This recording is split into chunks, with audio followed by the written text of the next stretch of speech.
이 중에서요, 이 경옥고를 지금 우리가 애터미에서 이게 한방이잖아요. 애터미에서 지금 하려는 컨셉이 있어요. 그게 뭐냐면 한방에 무슨 화?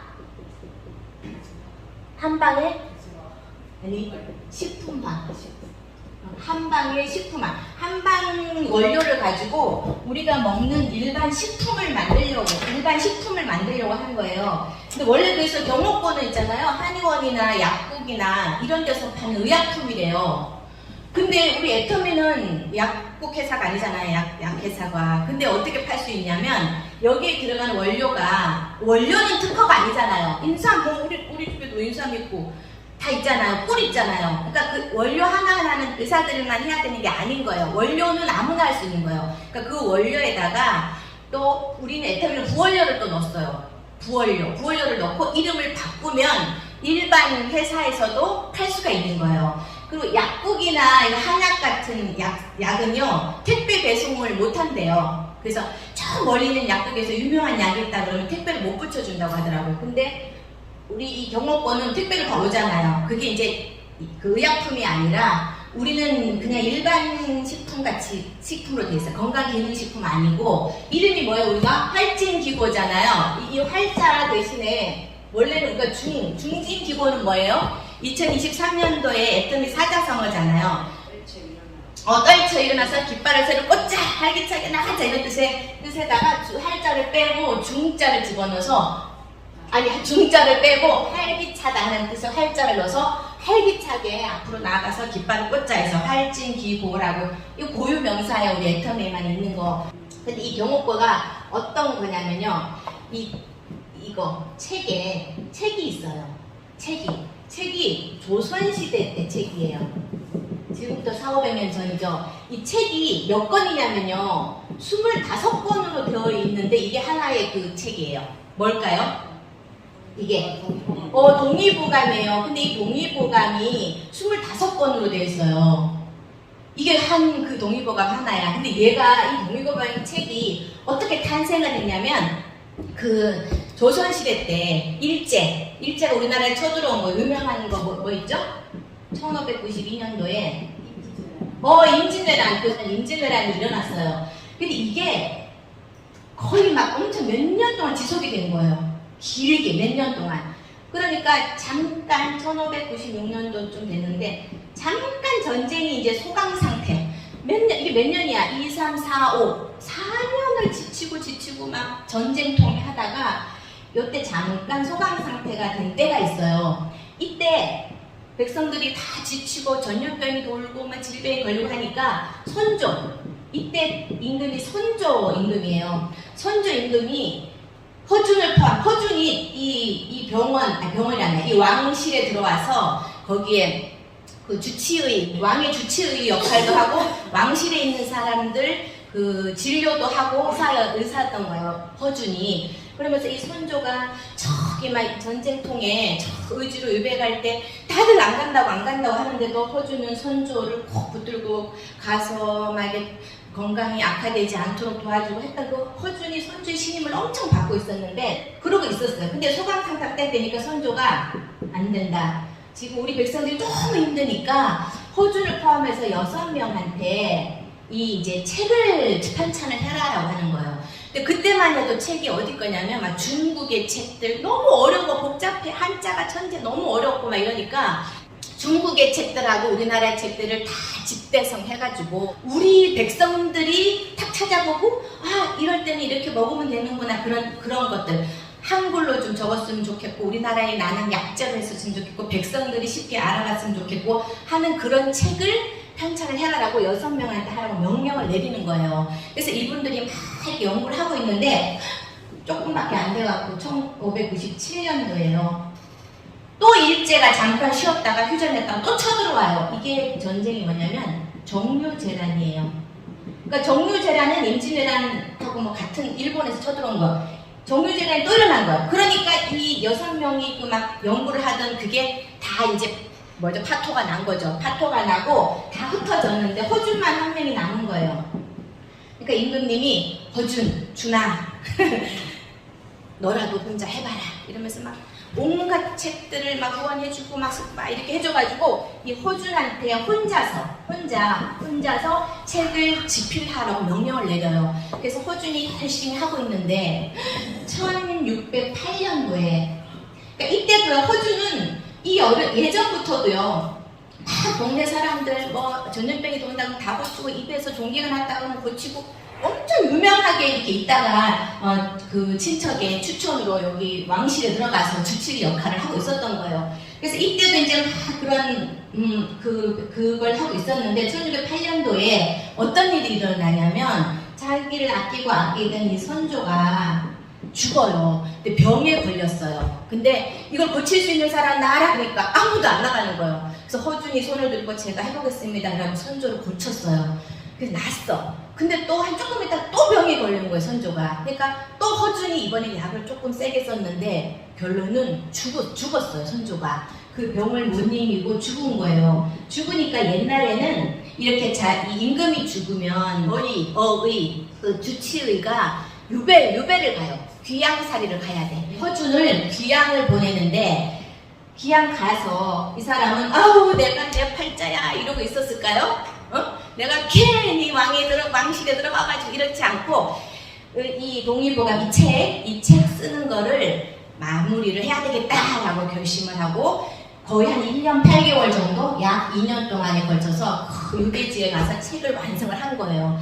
그렇게 해서 허준이 책을 완성해서 곧 풀려났겠죠. 왜냐하면 선조의 아들이 광해군이에요. 광해군이 요만한 어릴 때부터 허준이 이제 왕실에 들어갔으니까 뭐 두창이라고 하는 그런 전염병이 있는데 그 광해군 포함해서 그 왕자 공주들 병을 막 고쳐주고 엄청 광해군 따랐어요. 허준을 따랐는데 어쩔 수 없이 막 자기 아버지가 돌아가셨는데 유배를 보내야 되는 게 법으로 돼 있는 거예요. 그래서 안 보내려고 했더니 그 옆에 있는 외자 반대파들이 보내자 해갖고 억지로 보낸 거예요. 그래서 딱 1년 8개월 정도 살고 왔어요. 그때는 이제 강해군이 왕이 되어 있었겠죠. 그래서 허준이 이 책을 완성이 됐다고 밝혀요. 그게 1610년도에 완성이 되고 근데 이게 책만 완성이 되는 거는요. 편찬이라고 그러더라고요. 편찬.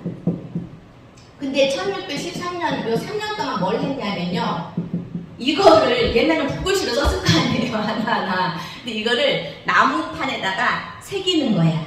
인쇄, 왜냐면 이게 찍어내야 되잖아요. 그러니까 인쇄하고 그 나무판, 노판, 활자 하는 거를 이제 많은 사람들이 했겠죠. 그거를 3년 동안 해갖고 그렇게 해서 인쇄가 다 되는 거를요. 간행이라고 하더라고요. 2013년도에 이게 간행이 된 거예요. 실제로 된 거는 2610년. 그럼 지금으로부터 몇 년 전이에요? 거의 편찬은 410년 전. 이때 지어진 책이에요. 이 책이. 근데 이 책이 동의보감 책이 25권인데 어떻게 되었냐면요. 이게 이 책이 처음에가 내경편. 이게 4권이에요.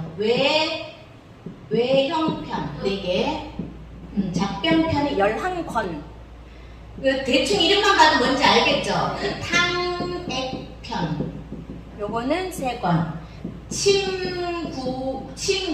침구편 1권. 내경편은 뭐냐면 내 몸속의 안의 풍경이에요. 그러니까 이 뇌과 질환하고 정신질환 이런 거에 책 4권이고 그 다음에 외형편은 어떤 걸까요? 이 바깥으로 나오는 뭐 이런 뭐 종기라든가 이런 거 외형편. 작병편은 온갖 병들.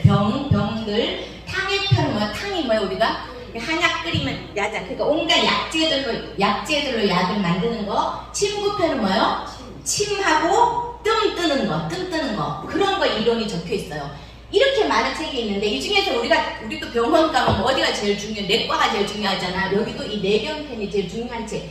4권 중에 이 책이 이렇게 4개가 있을 거 아니야. 하나, 둘, 셋, 4개. 하나, 둘, 셋, 4개. 1권이 제일 중요하겠죠, 우리. 그리고 모든 책의 첫 번째가 제일 중요하잖아. 이 첫 번째, 1권판을 딱 펼치면 거기에 사람 이 내장 기관에 그림이 있어요. 그리고 나서 이 총 틀어서 4,010개의 처방전 중에 이 안에 들어있는 게 4,000개의 처방전이 있대요. 4,010개의 처방전 중에 첫 번째 넘버원, 요 첫 번째 딱 남기면 있는 게 뭐냐면요, 오늘의 주인공 경옥고예요. 이 경옥고가 그러니까 동의보감 내경편의 첫 번째 책에 첫 번째로 등장하는 거예요. 제일 중요하니까 그랬겠죠. 4,000개 중에 으뜸이 되는 거예요. 이 동의보감, 동의는 이 동쪽에 있는 의술이라는 소리, 우리나라가 동쪽이잖아요. 보감은 보배로운 거울이라는 뜻이에요. 내가 여기가 아파, 아이고 아파. 그럼 책을 딱 펼치는 거예요. 거울처럼 딱 보는 거야. 여기가 아파네, 아이고 이렇게 하면 되네, 고칠 수 있네, 이렇게 하는 거고. 배가 아파, 그러면 이 책을 배에 갖다 대는 거, 거울처럼. 그러면 배가 배병이 났을 때 이렇게 하라, 이렇게 하라, 이제 이렇게 있는 거예요. 그래서 동의보감, 보배로운 거울이다, 이런 거예요. 이게 얼마나 중요하냐면요, 2009년도에는 세계 유네스코 세계 기록유산, 세계 기록유산에 등재가 되어 있대요. 이때 같이 이렇게 기록이니까 뭐예요? 주로 책 같은 거, 책이니까 기록유산이고, 2015년도에는 우리나라에서 그동안 보물로 이거를 이제 하다가 이때는 국보로 승격을 해주는, 승급을 시켜주는 거예요. 그렇게 해서 굉장히 중요한 책으로 기록되고 있고, 지금도 한의학에서 이 동의보감을 기본으로 해가지고 거기에서 더 첨가시키고 더 어떻게 연구해가지고 이 책이 우리나라뿐이 아니라 전 세계적으로 엄청 유명한 책이 이제 동의보감이라는 책이에요. 그랬는데 이 애터미에서 한방에 식품화를 해보자. 그래서 첫 번째 프로젝트가 이 경옥고를 우리 보통 일반 식품으로 만들자 해서 만든 거예요. 이제 원료가 중요하겠죠. 첫 번째가 생지황이에요. 생지황. 두 번째가 뭘까요? 인삼. 이번 시간에 다 외우고 이제 다시 공부하지 말아요. 동밀. 이번 시간에 다 그냥 외워버려요. 생지황, 인삼, 백봉령, 동밀인데요. 이 네 가지가 주 원료예요. 근데 이 네 가지가 특징이 있어. 첫 번째가 전부 다 우리나라 국내산이에요. 사실 슬쩍슬쩍 다른 나라 거 중국산 할 수 있잖아요. 근데 이거 국내산인 거 굉장히 강조하더라고요. 네 가지 다 국내산이에요. 비율이 있어요. 들어가는 비율이 32대 3대 6대 20. 요게 비율이에요. 우리 어묵을 볶을 때도 1대 2대 3대 4대 비율이 제일 중요하잖아요. 양이. 32대 3대 6대 20. 이거는 16근, 이거는 24냥. 단위가 두 개가 달라요. 여기는 48냥 10근 이렇게 되어 있거든요. 이렇게 적혀 있대요. 동의보감에는 이렇게 적혀 있대요. 근데 어떻게 보면 되냐면 생지황이 16근이잖아요. 이게 반이죠. 거의 반이죠. 그럼 인삼의 반은 얼마예요? 3의 반. 자, 3의 반은 한근 반. 그렇지. 한근 반 넣은 거예요. 고춧가루 한근하고 반. 고춧가루. 백봉령을 보세요. 이 3의 2배니까 요거의 반은 또 얼마예요? 3이죠. 백봉령은 3근. 고춧가루 3근. 네, 복밀은 20이죠. 20의 반은 얼마예요? 10근. 10근이 돼 있네. 요렇게. 16근, 한근 반, 3근, 10근. 요 비율대로 하는 거예요. 그러니까 양이라는 게 들어가서 이게 뭔가 그랬더니 그냥 신경 안 써도 되고, 한 근은 600g이에요. 600g이니까 600 곱하기 16근 하니까 이게 여기 우리 홈페이지에 적히기로는 9,600g이라고 돼 있고, 여기도 또 900g, 1,800g, 6,000g인데 그냥 결론은 이렇게 자세한 거는 모르지만 어쨌든 생지황이 제일 많이 들어가 있고, 인삼, 백봉령은 2배고, 복밀은 꿀. 이게 꿀이거든요. 복밀은. 꿀은 요 생지황보다 작고, 요 정도만 그냥 알아두시면 될 것 같아요. 근데 거기 동의보감에 이 생지황은 생이잖아. 생 거예요. 지황이 흑지황 익힌 게 있고 생지황이 있는데, 이 지황이 뭐냐면 이제 이렇게 무슨 이렇게 그래서 고구마길 쭉 가느다란 고구마처럼 생긴 이런 뿌리 이런 건데요. 이 지황을 이거를 이제 물에다가 띄우면요, 위에 뜨는 거는 천황, 중간에 머무르는 거는 인황, 바닥에 가라앉는 거는 지황이래요. 근데 영양소가 제일 많은 거는 뭐냐면 밑에 있는 지황, 가라앉는 거. 그래서 중요한 건 뭐냐면 우리는 애터미는 정확하게 그리고 거기에서도요, 이 지황 이것만 넣으라고 되어 있는 거예요. 그러니까 애터미에서 이런 거 안 넣고 요것만 생 거를 넣는데 어떻게 넣냐면요, 찢어서 뭐예요 그게? 그냥 찧어갖고 생즙을 꽉 짠 거예요. 그렇게. 이거는 즙으로 해서 넣는 거예요, 생지황은. 그 다음에 인삼은 우리 인삼은 다 알죠, 그죠? 인삼 다 아는데 이건 우리는 산연근을 썼어요. 산연근 인삼이 약성은 좋고요, 달콤한 성분은 작아요.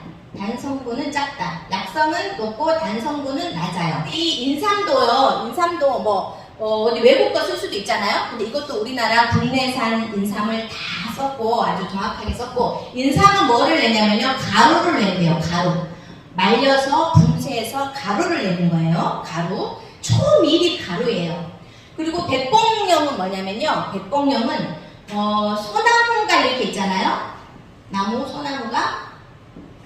근데 이 땅속에 이 뿌리가 있잖아요. 뿌리가 이제 이렇게 상처가 나거나 이렇게 잘라졌어요. 그럼 거기에서 이제 균이 이렇게 생겨가지고 여기에 뭐가 생기냐면은 버섯이 생긴 거예요. 버섯. 이 뿌리에 버섯이 달리는 거예요. 이렇게 막 버섯이. 왜냐면 이 식물들은 자기 몸을 보호하기 위해서 여기서 이제 막 어떤 좋은 성분을 막 내가지고 자기가 감염되지 않도록 어떤 막 균을 내보내갖고 여기를 뭐라 그래야 되지? 여기를 이제 하는데 그 균들이 이게 모여 덩어리가 져요. 덩어리가 지는 게 이게 버섯인 거예요. 그게 복령이에요, 복령. 그래서 옛날에 그 사람들이 긴 막대기를 들고 있잖아요. 긴 막대기를 들고 산에 가요. 복령을 찾으러. 그래서 신봉사처럼 이렇게 가서 소나무 옆에 가갖고 막대기로 쿡 찔러 가요. 그래서 딱 꺼내면 하얀색 즙이 묻어 나오는 게 있어요. 그게 백봉령이에요. 속이 하얘요. 그럼 백봉령이에요. 그리고 가다가 탁 찍었는데 빨간색에 약간 붉은색이 나오면 적봉령이라고 그러고 복령인데, 그런데 보통 우리가 여기 쓰는 거는 흰색 백봉령이에요. 근데 지금 이게 중요한 게 뭐냐면, 우리가 지금 이걸 상품을 만들어야 되는데 어떻게 맨날 산에 가갖고 어디 있나 찾아갖고 살 수는 없잖아요. 그래서 이게 진짜 중요한 이번에 그 특징이 있어요. 뭐냐면 특허를 받은 거예요. 복령 원균 생성 방법. 이게 중국 거도 있고 우리나라 거도 있을 거 아니에요. 근데 우리나라에 있는 그 소나무에서 나오는 그 균을 가지고 접종을 한 거예요. 어떻게 하냐면 노지에다가 일반 땅에다가 넓은 평평한 땅에다가 파가지고요, 이 소나무 뿌리들을 이렇게 심는 거예요. 나무토막이나 이런 것들을 땅속에 심고요. 여기다가 칙칙칙 이렇게 상처를 내더라고요. 상처를 내고 여기다가 뭘 바를까요? 뭘 접종을 시킬까요? 이거 복령균 원균을 여기다가 접종을 시키는 거예요. 그래서 흙으로 딱 덮어놔요. 그러면 얘네들이 이 소나무 뿌리에서 자라는 그 버섯의 형태로 여기서 복령이 이렇게 열리는 거예요. 그래서 대량 재배를 하는 거예요. 그래서 우리가 이제 여기 이렇게 많이 넣을 수 있는 거예요. 그래서 특허를 받은 것이 복령 원균 생성 방법. 그리고 어떤 사람이 유튜브를 하는지 어떤 이제 사업자 한 명이 그 오롯 공장에 가가지고 논의 얘기할 때 등장했던 나인저 그 교수님을 붙들고 어떤 여자분이 인터뷰를 한 게 있더라고요. 거기에서 얘기하는 게, 이거 진짜 그냥 이렇게 그냥 아무거나 다 쓰고 꿀도 그냥 다 때려 붓고 막 이렇게 해서 싸게 10,000원에도 내놓을 수 있대요, 이게. 근데 우리는 이대로 해갖고 정말 단가가 비싸질 수밖에 없다고 얘기를 하고, 그것도 그분이 얘기하신 게 복령에서 이 노지에서 재배하는 이것도 특허를 받았대요. 이 복령 원균 생성 방법도 특허 받고 노지에서 생산하는 이것도 노지 특허를 받았다고 그분이 이제 나임정 교수님이 이렇게 얘기를 하는 거예요. 백봉령도 가루를 내요. 근데 제가 보니까 이 백봉령이 이렇게 막 갈색에 막 끝이한 게 쌓여 있는데 이제 껍데기를 까면 속에가 하얗잖아요. 근데 하얀 거를 이렇게 패듯이 이렇게 하고 말려갖고 그걸 가루를 내는데, 그게 입자가 되게 설겁게 되어 있대요. 헐겁게. 그래서 얘를 가루로 내가지고요, 얘네들하고 섞으려고 하잖아요. 이게 자꾸 붙지를 않는데요. 얘네가 접착이 안 되고 자꾸 떨어진대요.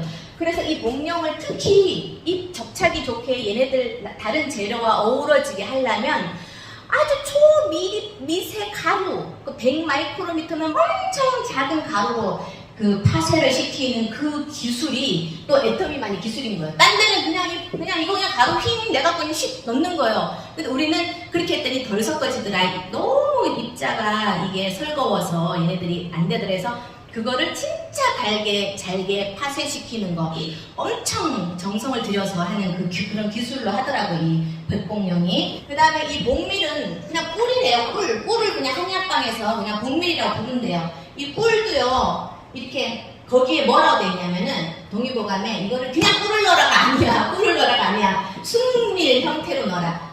익혀라. 근데 꿀을 냄비에 넣고 그냥 끓이는 게 아니라 중탕을 하라고 되어 있대요. 여러분 계란 중탕 집에서 많이 하시죠? 큰 솥에 안에다가 작은 그릇을 넣고 이제 여기다가 불을 이렇게 떼는 거죠. 그럼 여기는 뭐가 들어가 있어요? 여기는 물이 들어있죠. 그럼 여기 있는 꿀이 바글바글 끓겠죠. 근데 끓을 때 있잖아요. 요 위에 뭐가 위에 뜰까요? 불순물들이 발긋 뜬대요. 이 불순물들을 다 걷어내고 요 꿀 정말 안에 있는 그 꿀만 쓴다는 거예요. 애터미에서. 근데 보통 이렇게 쓰겠어요? 그냥 꿀 넣으면 되죠. 그리고 우리 꿀은 또 특히 중요한 거는 꽃에서 직접 꽃에 가서 이렇게 꿀을 가져와서 만든 그 꿀만 쓴대요. 근데 이거 아니고 왜 설탕 같은 거 넣은 거 쓸 수도 있고 올리고당 넣은 꿀도 있을 수 있고 하잖아요.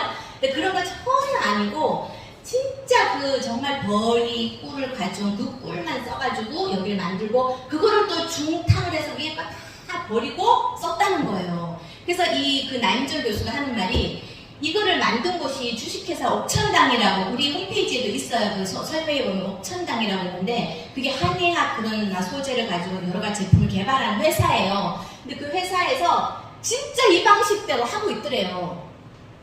이 방식대로. 그러니까 오롯에서 직접 만드는 건 아니죠. 오롯에서는 연구를 하고 실제로 그 만드는 공장이 있는 곳은 주식회사 옥천당이라는 회사인데 그 회사에서 우리나라에서 진짜 이 회사만이 이렇게 정말 동일보감대로 하고 있더라는 거예요. 그래서 그 회사를 이렇게 픽해가지고 우리 기술하고 접목해서 이렇게 만들어냈다고 하더라고요. 이제 얘네들을 그럼 한번 어떤 성질이 있길래 어떤 좋은 점이 있길래 생지향은요 찬 성질이에요. 인삼은 따뜻한 성질이에요.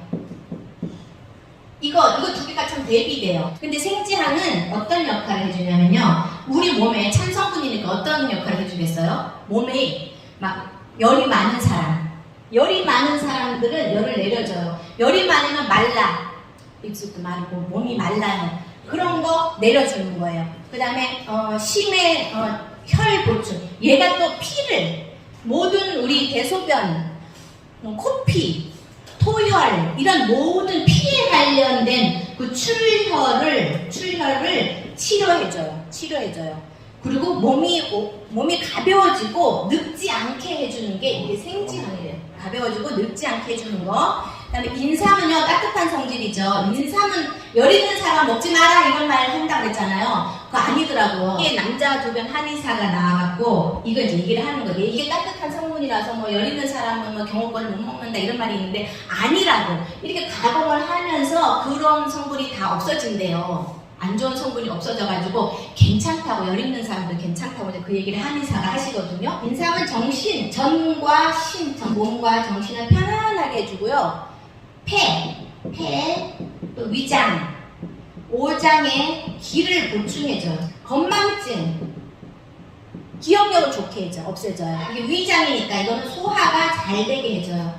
근데 우리가 이제 인삼의 효능 같은 경우 우리 홍삼의 효능을 보면 비슷하겠죠. 그죠? 홍삼 면역력 길러주고 피로 회복해주고 혈액순환 잘 되게 해주고 기억력 개선해주고 항산화 노화 작용해주고 이게 이제 인삼에 들어가는 거예요. 그 다음에 백봉룡은 어떤 역할을 하냐면요. 다한증이 뭘까요? 맞아요. 특히 언제 땀이 많이 나면 잘 때 땀을 많이 흘리는 사람들 있죠. 그거를 지한 도한이라고 하는데 지한 도한. 우리 홈페이지 안에 있어요. 지한 도한인데 이게 자면서 땀을 많이 흘리는 거. 이거를 먹게 만들어주고요. 먹게 만들어주고 그 다음에 이거는 정신을 편안하게 해줘가지고 근심 걱정을 없애줘가지고 밤에 잠을 잘 자게 해줘요. 그러니까 잠 못 자는 걸 뭐라 그러죠? 불면증을 없애주는 게 이 백봉령이래요. 근심과 하를 안정시켜주고요. 몸 안에 노폐물을 없애주고 또 이뇨작용, 소변이 또 잘 나오게 해주는 거 이런 작용을 해요. 그리고 백봉령, 네, 복리를 꿀은 열을 내려줘요. 열을 내려줘요. 그 다음에 나쁜 독을 해독을 해줘요. 또 우리 몸에 건조한 거 치료해줘요. 왜냐면 열을 내려주니까 당연히 건조함도 없애주죠. 그 다음에 통증, 우리 몸에 통증 있는 거를 없애줘요. 위장을 편안하게 해줘요. 꿀이. 그 다음에 대변을 아주 순하게 해줘요. 대변을 순하게 해줘요. 이런 것들을 다 통틀어가지고 32대 3대 6대 20의 비율로 우리가 이제 해서 만든 거예요. 또 만드는 방법이 엄청 중요해요. 120시간을 정성을 들여요. 120시간 며칠일까요? 5일, 3일, 1일로 나눠요. 처음에 3일은 72시간이에요. 그 다음 하루는 24시간, 그 다음 하루는 24시간. 이거를 생지하게 즙 내죠. 인삼 가루 내죠. 백봉령 가루 내죠. 봉비 졸여갖고 뜨는 거 버리죠. 그래서 얘네들을 어떻게 해요? 다 섞어가지고 요런데 사기 항아리에 넣어요. 넣고 요만큼이 찼다고 쳐봐요. 그럼 여기다 뭘로 덮을까요? 옛날에 한지 같은 걸로 맵껍을 덮어요. 덮은 다음에 큰 솥에다 넣고 가마솥에 넣고 불을 떼죠. 근데 이 물이 지금 꿀이 여기까지, 아니 얘네가 여기까지 있으면 물이 여기까지 찰랑찰랑 항상 넘어 있어야 돼요. 근데 이게 72시간 3일 동안 끓이다 보면 물이 어떻게 돼요? 이렇게 줄죠. 이렇게 줄지 않도록 옆에서 사람이 계속 물을 버줘야 되는 거예요. 그리고 온도도 100도가 아니야. 몇 도게요? 83도씨에서 72시간 은근히 끓이는 거예요. 그래서 요게 떨어지면 물도 보충해주고 80. 그런 다음에 요 하루 동안 이제 1일이잖아요. 그죠? 하루 동안은 몇 도? 20도씨면 서늘한 물에다가 얘를 또 식혀요. 식혀가지고 또 이제 숙성을 시키고 그 다음에 또 하루 동안은 아까 처음하고 똑같이 이 83도씨에서 또 24시간을 이렇게 하는 거예요. 옛날에 물이 여기 있다가 이렇게 내려가잖아요. 그러면 요 부분은 이게 막 굳고 안 좋게 된대요. 그래서 이 물이 못 내려가도록 요까지 찰랑찰랑 해야 되고, 그리고 그 동의보감에 기록된 게 너무 구체적으로 돼 있대요. 딴 데는 그냥 넣고 중탕에다 넣고 끓여라면 끝인데 이 경옥고에 대해서만 엄청 어떻게 돼 있냐면 개 짖는 소리 멍멍 안 돼. 끼워 다구는 소리 안 돼.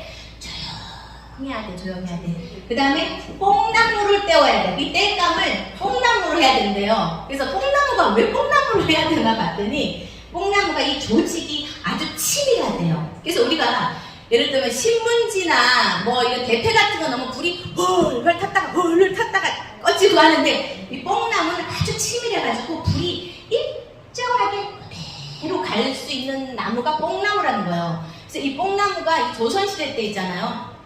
이게 막 영조 임금이 보통 왕들의 수명이 46세, 보통 사람 50세도 못 넘는데 영조가 82세까지 살았대요. 경옥고를 엄청 241번을 엄청 많이 먹고, 그러니까 이게 뽕나무, 이 경옥고가 이렇게 유명해지면서 전국에 있는 뽕나무가 막 동이 날 정도로 그 조선시대 때 한때 그랬던 적이 있다고 하더라고요. 이 뽕나무를 떼라 이렇게 되어 있대요. 근데 우리는 지금 이렇게 뽕나무로 이렇게 할 수 없죠.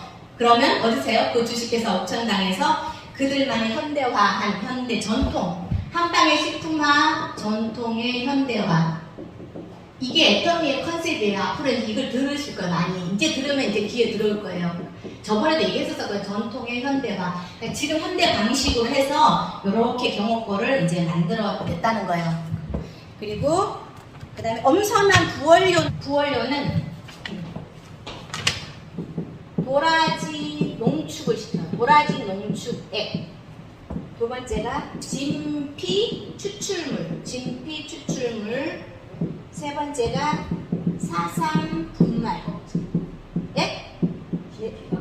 네 번째가 산사 농축액. 산사. 5번에 황기 분말. 이게 부원료로 들어가요. 도라지에 뭐가 들어있다 그랬죠? 도라지는 섬유질도 많고 비타민, 무늬질, 또 그 사포닌, 도라지에 있는 사포닌이 뭐죠? 우리 배도라지에 뭐가에서 했던 거? 플라티코딘 D. 여기에 도라지에 들어있는 사포닌이에요. 홍삼에 들어있는 사포닌은 뭐예요? 진세노사이드인데 이 도라지에 들어있는 이거는 플라티코딘 D예요. 플라티코딘 D가 뭐에 좋다고 그랬죠? 내가 얘기한 것 중에 물론 막 이런 항산화 작용하니까 엄청 좋은데 목이나 이런 가래에 좋은데 특히 그 뭐죠? 우리 그거 코로나가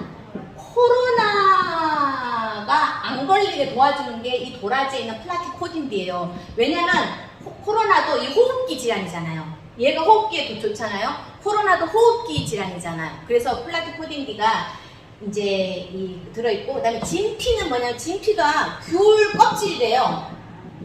나는 진피가 뭐지? 진피가 귤 껍질.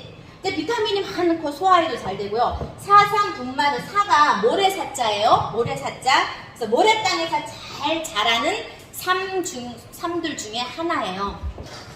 뭐 인삼, 사삼, 홍삼, 무슨 삼 해가지고 5개 중에 하나, 고삼 이런 것 중에 하나. 산사 농축액은요, 산사나무라는 게 있대요. 산사나무의 열매예요. 그 열매를 말려서 농축시킨 거. 이것도 소화에 잘 되게 해줘요. 환기분말은, 이 환기분말은 콩과 식물인데 한의학에서 많이 쓰이는 환기를 이제 이거를 분말을 내는 거예요. 얘는 분말, 환기를 분말을 내가지고 넣는데 이렇게 얘네들 주 재료 4가지 하고요. 부원료 5가지 하고 이렇게 섞어가지고 아까 그 방법대로 해가지고 얘네들은 먼저 그 방법을 하고 얘네들을 섞었겠죠. 그죠? 얘네들은 이제 마지막에 부원료 섞어갖고 그렇게 해갖고 지금 이게 기본적으로 뭘로 돼 있죠?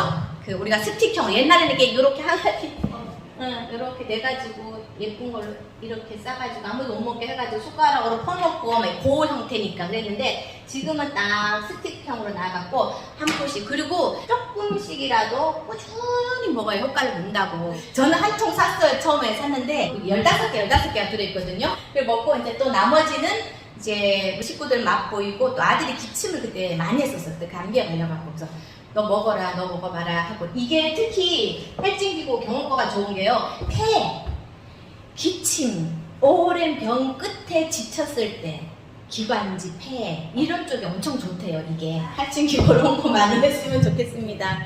그리고 내가 이제 먹어봤더니 쌉쌀달짝해요. 그죠? 쌉쌀달짝 꿀이 있어서. 근데 입에 뭔가 텁텁한 그 약간의 가루가 있는데 그 나임준 교수가 그러더라고요. 그 먹을 때 약간 텁텁한 거 있죠? 그게 인삼 백봉용 그 가루인데 백봉용 가루인데 그게 굉장히 작게 잘라놔서 진짜 그게 최대한 작게 해놓은 걸. 그래서 거의 안 느껴지는데 약간 처음에는 이걸 내가 이 사실을 모르고 이걸 가루로 내라고 그게 써있는 걸 모르는 상태로 제가 처음에 먹었을 때는요 가루가 있어요. 텁텁해 맛이 텁텁해 이랬거든요. 근데 이제 이 동의보감에 가루를 내라라는 걸 듣고 그걸 먹었더니 이게 백봉령의 가루구나. 좋아 이 원료대로 했구나. 이제 이렇게 우리가 알고 먹으면 이게 긍정적인 생각이 들고 더 효과가 더 잘 되는 것 같은 생각이 들더라고요. 그냥 먹을 때 텁텁해 이랬거든요. 근데 이렇게 정말 그 방식대로 그대로 해가지고 만든 할증기구더라고요. 그래서 어쨌든 뭐 나가서 그러니까 뭐 외제차 아우디 안 타보고도 아우디 팔 수 있잖아요. 이거 혹시 내가 안 먹어봤다 아니면 뭐 효과를 아직 못 봤다 하더라도 나는 효과 안 나도 다른 사람 효과 날 수 있잖아요. 그러니까 좀 그냥 당당하게 경옥고 맞다고 얘기하시면 될 것 같아요. 경옥고의 효는 원기를 보양해줘서 늙은이를 젊어지게 해요. 그 다음에 허손, 허약하고 쇠약한 거 치료해주고요. 정신을 맑게 해주고 오장 육부를 충실하게 해줘요.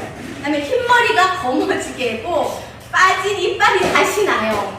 그 다음에 걸음걸이가 뭐 같아요?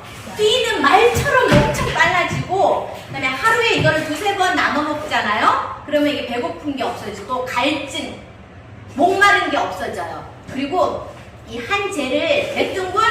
5등분으로 나누잖아요? 그럼 뭐? 이렇게 반신불수 5명이 치료가 되고, 이 한 젤을 10개로 나누잖아요? 그러면 노체 환자를 폐가 안 좋은 사람들에게 폐결핵 환자를 10명을 치료를 해준대요. 그리고 27년을 먹으면 몇 년을 살아요? 360년. 그 다음에 64년을 먹으면 500년을 산다고 기록이 되어 있는데, 이 기록을 누가 했어요? 허준 선생님, 허준 그 한의학자, 조선시대 한의학자가 그거를 경옥고에다 이렇게 써놓은 거예요. 그러니까 이거는 과대 과장 광고가 아니라 우리가 이렇게 말을 하고 다녀도 되는 거예요.